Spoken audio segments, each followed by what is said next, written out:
IPL சூடு பிடிக்க ஆரம்பிச்சிருக்கு அப்படிங்கிறத நான் கொஞ்சம் முன்னாடியே சொல்லிக்கிறேன். ஏன்னா இப்போ எஸ்ஆர்ஹெச் ராஜஸ்தான் ராயல்ஸையும் சென்னை சூப்பர் கிங்ஸையும் பீட் பண்ணாங்களா, இன்னொரு பக்கம் கொல்கட்டா நைட் ரைடர்ஸ் வந்து ராஜஸ்தான் ராயல்ஸை பீட் பண்ணாங்க. டெல்லி கேபிட்டல்ஸ் ஆர்சிபியை பீட் பண்ணியிருக்கிறாங்க. ஒரு பக்கம் பஞ்சாப் கிங்ஸ் அன்பீட்டன் சைடாக வந்துக்கிட்டு இருக்கிறாங்க. தெரியுதுங்க, அந்த 4 டீமுக்கான போட்டியில் ஆர்சிபி இருக்கிறாங்க, பஞ்சாப் கிங்ஸ் மேலே இருக்கிறாங்க. ஆனாலும் சொல்கிறேன், அந்த ஒரு பிளேஸ் கன்ஃபார்ம் ஆகிற மாதிரி எனக்கு என்னமோ தோணுது. டபுள் டிஜிட்ஸ் அப்படின்னு ஸ்ரேயாஸ் ஐயர் போஸ்ட் போட்டார்.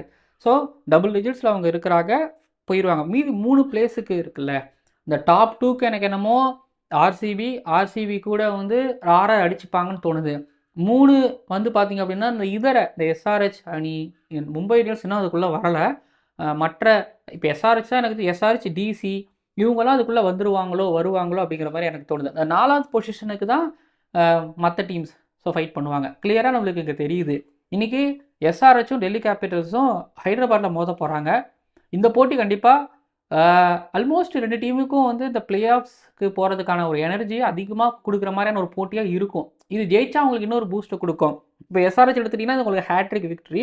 இன்னொரு பக்கம் டெல்லி கேபிட்டல்ஸ் சிஎஸ்கே கிட்ட தோத்தாங்க, ஆர்சிபி கிட்ட வின் பண்ணாங்க. இப்போ இந்த மேட்ச் ஜெயிச்சாங்கன்னா ஓகேரா, நம்ம நல்ல டீம் தான்டா அப்படின்னு ஒரு கான்ஃபிடென்ட்டை கொடுக்கும்.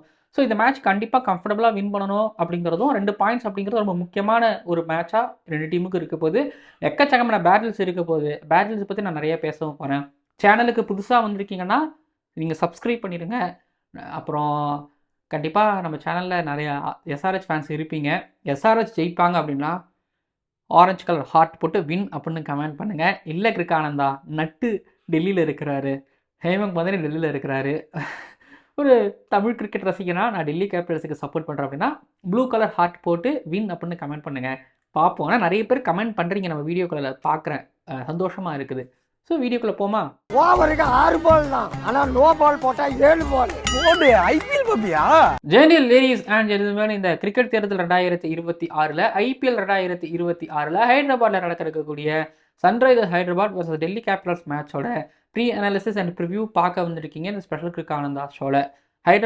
ஹைதராபாத்தில் சென்னை சூப்பர் கிங்ஸை வந்து எஸ்ஆர்ஹெச் நசுக்குனதும், அதே நாளில் வந்து பார்த்திங்க அப்படின்னா ஆர்சிபியை வந்து பார்த்திங்கன்னா டெல்லி கேபிட்டல் பக்கத்தில் பெங்களூரில் நசுக்குனதும் நம்மளுக்கு ஞாபகம் இருக்கும். ரெண்டுமே நல்ல கான்டெக்ட். ஒரு பக்கம் டிசி வந்து பார்த்திங்க அப்படின்னா ஆர்சிபி கிட்ட சேஸ் பண்ணி வின் பண்ணாங்க. மில்லர், ஸ்டப்ஸு, அதில் வந்து பார்த்திங்கன்னா கேஎல் ராகுல், தென் பவுலிங்கில் வந்து அக்சர் பட்டேல், திரும்ப நட்டு, இங்கிலி இவங்களோட கான்ட்ரிபியூஷன் இருந்துச்சு. கலெக்டிவான பர்ஃபார்மன்ஸ். இன்னொரு பக்கம் நீங்கள் எஸ்ஆர்ஹெச் எடுத்துக்கோங்க, சிஎஸ்கே கிட்ட என்னதான் ஹெட் அடித்தாலும் என்னதான் அபிஷேக் சர்மா அடித்தாலும் கிளாஸின் அடித்தாலும் பவுலிங்கில் அந்த யங்ஸ்டர்ஸ் ஷிவாங் எடுத்துக்கோங்க, அண்டு இஷான் மலிங்க எடுத்துக்கோங்க, பிரஃபுலோட கடைசி ஓவர், ஷக்கீப் ஹுசைன்னு சொல்லிட்டு கலக்கிட்டாங்க. இப்போ இவங்க 2 பேரும் மோதுறது எனக்கு பார்க்க நல்லாவே இருக்குது. இவங்களில் யார் ஜெயித்தாலும் ஓகே, அவங்க வந்து நல்ல கிரிக்கெட் ஆடி ஜெயிச்சதாக தான் இருக்கணும்னு நான் நினைக்கிறேன். இப்போ பேசுவோமா. இந்த பேட்டில் எக்கச்சக்கமான பேட்டில்ஸ் இருக்குது அப்படிங்கிறத நான் சொல்லியிருந்தேன். அப்படி சொல்லும் போது எஸ்ஆர்ஹெச்சை பற்றி நான் ஆரம்பிக்கிறேன். எஸ்ஆர்ஹெச் பொறுத்த வரைக்கும் எடுத்துக்கிட்டிங்க அப்படின்னா அவங்களுக்கு பேட்டிலில் வந்து அக்சர் பட்டேல், குல்தீப் யாதவ், அந்த ஸ்பின்னர்ஸ் இருக்கிறாங்களே, மிடில் ஓவர்ஸில் அவங்க இங்கிலியை தூக்கிட்டு வருவாங்கன்னு கூட வச்சுக்கோங்க. நட்டு அவங்க வந்து ஒரு இடையில 1-2 ஓவர் தள்ளுறாங்க. ஆனால் அங்கே கிளாஸின், நிதிஷ்குமார் ரெட்டி ஒரு கீ விக்கெட்டாக நான் பார்க்குறேன். ஏன் கீ விக்கெட்டை நான் பார்க்குறேன் அப்படின்னா, எனக்கு மேலே ஒரு அபிஷேக் சர்மா, டிராவிஸ் ஹெட் இவங்கெல்லாம் வந்து கண்ணி வெடி, கால் வச்சா வெடிப்பாங்க, வெடிக்கிறவங்க இல்லைங்களா. அதனால் எனக்கு கொஞ்சம் பயம் இருக்குது. பட் கிளாஸின் மெச்சூராக ஆடுறாரு. கிளாஸின் வந்து இப்போ 300 ஸ்ட்ரைக் ரேட்டில் 200 ஸ்ட்ரைக் ரேட்டில் ஆடுறது கிடையாது. இவர் ஒரு பக்கம் நிறுத்தி நிதானமாக ஆடி ஒரு 50 பர்பிள் கேப் அப்படின்னு போய்கிட்டு இருக்காரு. இதுக்காக கிளாஸினை காசு கொடுத்து எடுத்தாங்கன்னு கேட்குற அளவுக்கு இப்போ விளையாண்டுட்டு இருக்காரு. பட் அது டீமுக்கு ஹெல்ப்ஃபுல்லாக இருக்குது. நிதிஷ்குமார் ரெட்டிக்கிட்டே அந்த காம்னஸ் பார்க்க முடியாது. அந்த பார்ட்னர்ஷிப் அவங்களுக்கு தேவையான பார்ட்னர்ஷிப் கொடுக்குது. இப்போது இவங்களோட பார்ட்னர்ஷிப் கீ அப்படின்னா மேலே வந்து பார்த்தீங்கன்னா அபிஷேக் சர்மா, டிராவிஸ் ஹெட், இஷான் கிஷன், இல்லை இந்த மேலே இருக்கிற இந்த 2 ஓப்பனர்ஸ்களும் பவர் பிளேயில் அடிக்கிற அந்த 70-80 ரன்கள் அப்படிங்கிறது ரொம்ப கீ. இப்போ அவங்க ஒரு 80 ரன் அடிக்கிறாங்க. 80 ரன் அடித்ததுக்கப்புறம் ஒரு விக்கெட் போகுது. அப்புறம் வந்து பார்த்திங்கன்னா யாராவது ஒரு ஓப்பனர் இருக்காங்க, 120 எடுத்துகிட்டு வருவாங்க. இஷான் கிஷனே டக்குன்னு போயிடறாரு கூட நீங்கள் வச்சுக்கோங்க.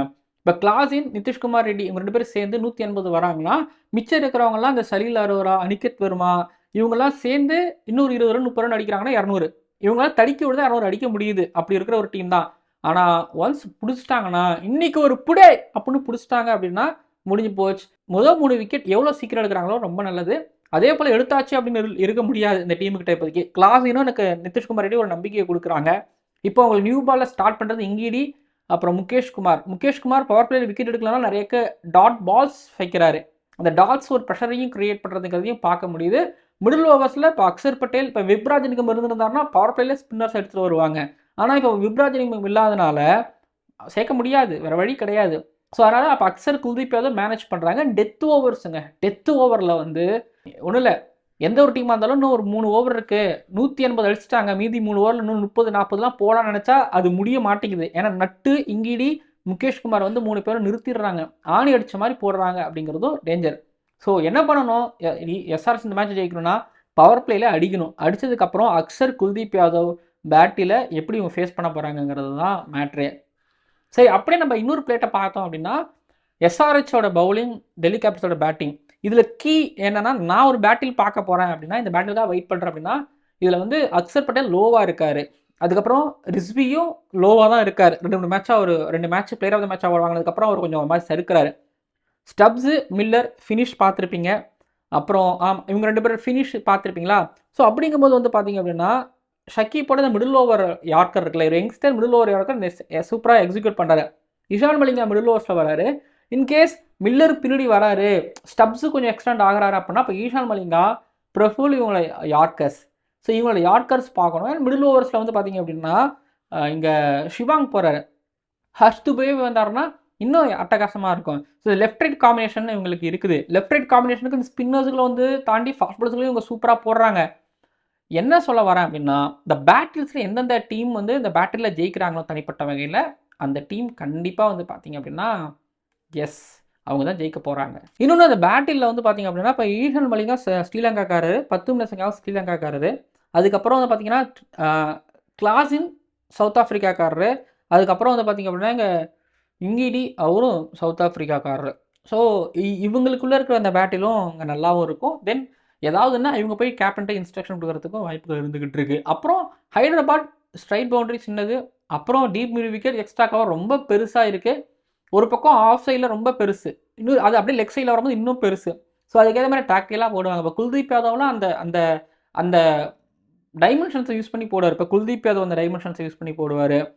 அதுக்கப்புறம் வேறு இங்கே யார் போடுவாங்க, குல்தீப் யாதவ் நட்டுக்கு வந்து இங்கே ஹைதராபாத்தில் சன்ரைஸ் ஹைதராபாத்தில் இருந்தாரா, ஸோ அவருக்கு இங்கே ஆன எக்ஸ்பீரியன்ஸ் இருக்குது. ஸோ அவருக்கு இந்த எக்ஸ்பீரியன்ஸ் இங்கே இருக்குது. இது போக வந்து பார்த்திங்க அப்படின்னா எனக்கு தெரிஞ்சு இவங்களுக்கான இந்த எக்ஸ்பீரியன்ஸ்லாம் இருக்குங்கிறதுனாலவே இந்த மேட்ச் அவ்வளோ ஈஸியாக இருக்க போகிறது கிடையாது. எஸ்ஆர்ஹெச் இவங்க 116ஐயும் டிஃபெண்ட் பண்ணிட்டாங்க, 194ஐயும் டிஃபெண்ட் பண்ணிட்டாங்க. விக்கெட் ஸ்லோவாக இன்றைக்கி இருந்துச்சு. இந்த விக்கெட் இப்போ எப்படி ஸ்லோவாக இருக்க போகுதுன்னு தெரியல. எப்படி இல்லை ரெட் சாயில் கொடுக்க போகிறாங்களான்னு எனக்கு தெரியல. இப்போ ரெட் சாயில் கொடுத்தாங்க, எனக்கு தெரியும் ரெட் சாயில் போடுவாங்கன்னு நினைக்கிறேன். இப்போ டிசியோட பவுலிங் பார்த்துட்டு ரெட் சாயில் கொடுக்குறாங்க, கொஞ்சம் மூமெண்ட் இருக்குது அப்படின்னா அக்யூப் நபி அப்புறம் லுங்கி இங்கீடி கொஞ்சம் ஒரு மாதிரி டெட்லியாக இருப்பாங்க. முகேஷ்குமாரும் கொஞ்சம் ஸ்டெம் டு ஸ்டெம் போடுவார். லெஃப்ட் ஹேண்டருக்கு முகேஷ்குமார் நல்லா போடுவார். அதை நான் சொல்லிக்கணும்னு நினைக்கிறேன். லெஃப்ட் ஹேண்டருக்கு முகேஷ்குமார் நல்லாவே போடுவார். அவர் இன்டர்நேஷனல் விக்கெட்ஸோ டொமஸ்டிக் விக்கெட்ஸோ பார்த்தீங்கன்னா நிறைய லெஃப்ட் ஹேண்டர்ஸ் இருப்பாங்க. ஸோ அப்போ அங்கே இஷான் கிஷன், அபிஷேக் சர்மா, டிராவிஸ் ஹெட் இருக்கிறாங்க. இப்போது அவங்க இருக்கும்போது, இல்லை அவங்களோட பார்ட்னர்ஷிப் எக்ஸ்டெண்ட் ஆகும்போது அக்ஷர் பட்டேல் வருவாரா, இல்லை அவரோட கேப்டன்சி அவர் ரிஸ்க் எடுப்பாரா, இல்லை குல்தீப் யாதவ் எடுத்து வச்சு போடுன்னு அப்படின்னு சொல்லுவாங்களா? இங்கே கேப்டன்ஸோட கால் ரொம்ப ரொம்ப இம்பார்ட்டண்ட்டாக இருக்க போகுது. இப்போ இஷான் கிஷன் கேப்டன். இப்போ இஷான் கிஷன் வந்து பார்த்திங்க அப்படின்னா அந்த பக்கத்தில் எனக்கு வந்து ஒரு கில்லர் மில்லர் இருக்கார், ஒரு ஸ்டப்ஸு, அக்ஷர் பட்டேல் இருக்காங்க. அப்படிங்கிறதுனால ஷிவாங் அண்ட் இன்னொரு பக்கம் வந்து பார்த்திங்க அப்படின்னா ஹார்ஷ் துபே, இவங்களை எப்படி பயன்படுத்த போகிறாரு? மிடில் ஓவர்ஸாக இப்போ ஷக்கீப்போ இஷான் மலிங்காவுக்கும் என்ன கால் இருக்க போது, என்ன போட போகிறாங்க? இவங்க யார்க்கர் தான் போட போகிறாங்கன்னு தெரிஞ்சிருச்சு. இந்த யார்க்கர்ஸை ரொம்ப சூப்பராக நெயில் பண்ணிக்கிட்டு இருக்காங்க. அது பெருசாக ப்ளே பண்ணணும்னு நான் நினைக்கிறேன். எஸ்ஆர்ஹெச் பக்கம் ஒரு மாதிரி பிரைட்டாக இருக்குது. அவங்க இந்த ஓப்பனர்ஸ் அன்பிரடிக்டபிள். தென் மிடில் ஆர்டரில் வந்து பார்த்திங்கன்னா கிளாஸின், அதுக்கப்புறம் நிதிஷ்குமார் ரெட்டி, அதை பார்த்தோம். அப்புறம் பவுலிங்கில் வந்து பார்த்திங்க அப்படின்னா யங்ஸ்டர்ஸ் இருக்காங்க. பட் அந்த பக்கம் டெல்லி கேபிட்டல்ஸ் எனக்கு திரும்ப ஸ்ட்ராங்காக தெரியுறாங்க, கண்ணுக்கு கொஞ்சம் பெருசாக தெரியுறாங்க. கருண் நாயர் மட்டும் அங்கே அடிக்கிறது கிடையாது. இப்போ கேஎல் ராகுல் ஃபார்முக்கு வந்துட்டார். கேஎல் ராகுலுக்கு இந்த விக்கெட் எவ்வளோ சூட்டபுளாக இருக்குன்னு எனக்கு தெரியல. 10 நிமிஷங்காக கொஞ்சம் மூமெண்ட் இல்லைன்னா அவர் பிடிங்கி அடிச்சிருவார். ஸோ ஸ்டப்ஸு, மில்லர் இவங்க 2 பேர் கான்ஃபிடென்ட்னா கேஎல் ராகுல் பெரிய கான்ஃபிடென்ட். அண்ட் பவுலிங்கில் இங்கிடி, குல்தீப், நட்டு, முகேஷ் குமார் அண்ட் அக்ஷர் இருக்காங்க. எனக்கு பவுலிங் இங்கே பெட்டராக இருக்குங்கிறதுனால டிசி ஜெயிப்பாங்கன்னு எனக்கு தோணுது. நான் வந்து ஹோம் கிரவுண்ட் இல்லாமல் ஒரு அவே டீம் வந்து ஜெயிக்கும் அப்படின்னு நான் நினைக்கிறேன். இந்த எஸ்ஆர்ஹெச் மேட்ச்சில் டிசி 1% ஜெயிக்கிறதான சான்ஸ் இருக்குது. அது காரணம் அந்த டீமோட ஒரு ஒரு என்ன சொல்கிறது, ஒரு கோஆர்டினேஷன் அப்படின்னு நான் நினைக்கிறேன். பார்ப்போம் எஸ்ஆர்ஹெச் ஒருவேளை ஜெயிப்பாங்களா, ஹேட்ரிக் வெற்றி பெறுவாங்களா அப்படிங்கிறத கீழே வந்து கமெண்ட் பண்ணுங்கள். வீடியோ பிடிச்சிருந்துச்சுன்னா மறக்காமல் லைக் பண்ணுங்கள். அப்புறம் நம்ம என்ன சொன்ன மாதிரி கமெண்ட் பண்ணுங்கள். எஸ்ஆர்ஹெச் ஜெயிக்குன்னா ஆரஞ்ச் ஹார்ட் வின் அப்படின்னு கமெண்ட் பண்ணுங்கள். இல்லை டிசி ஜெயிக்கும் அப்படின்னா ப்ளூ கலர் ஹார்ட் வின் அப்படின்னு கமெண்ட் பண்ணுங்கள். அடுத்த வீடியோவில் நான் சந்திக்கிறேன்.